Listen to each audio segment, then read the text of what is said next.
I'd say the Brights network has a whole lot of atheists in it. It has a whole lot of other kinds of folks in it, people who identify by different labels. And not every Bright is an atheist.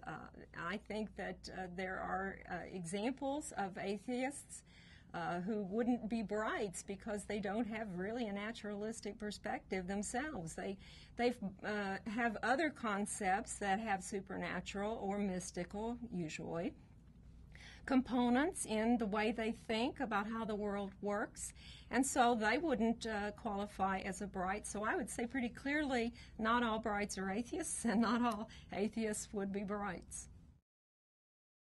Yeah, I think the Brights have contributed a lot to just the whole idea of coming out as someone who does not believe in the supernatural. And again, a lot of people have those beliefs. They don't know it's okay to say those beliefs out loud, but they do know that, it's immoral or wrong to be an atheist, or they have a certain stigma about the word humanist or secular humanist.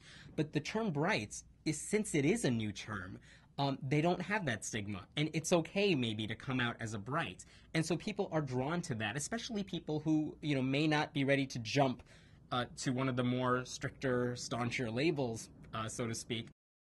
It brings people in that may not want to use the term atheist or humanist. But the whole point, I think, of using those labels is to get people to understand what their belief system is, what it envelops. And the Brights have done a wonderful job of bringing people into that fold who may otherwise have not wanted to because of what they heard about those terms in the past. Educating the public about a naturalistic way of living versus a supernatural way of living not only breaks down the negative stereotyping associated with atheists, Brights, humanists, skeptics, rationalists, it also enables us to start communicating.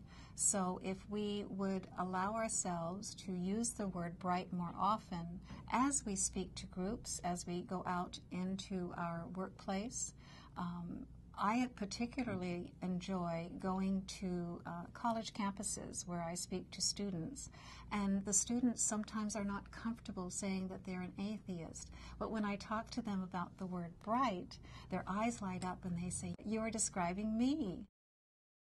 I think a lot of religious people are drawn to the idea of the Brights because, again, there's so many religious people who have this belief about the angry atheist or those angry militant, staunch people who don't believe in God. When they hear about what it means to be a Bright, when they hear about what Brights stand for, okay, they don't believe in God, but they take this neutral position on religion. They're advocating civic activities.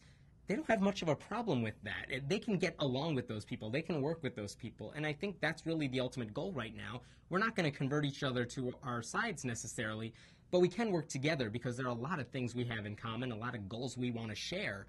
And I think they're really drawn to that term much more than they would say a group of atheists. But people are cautious about, associating with those groups. That's not happening with the Brights.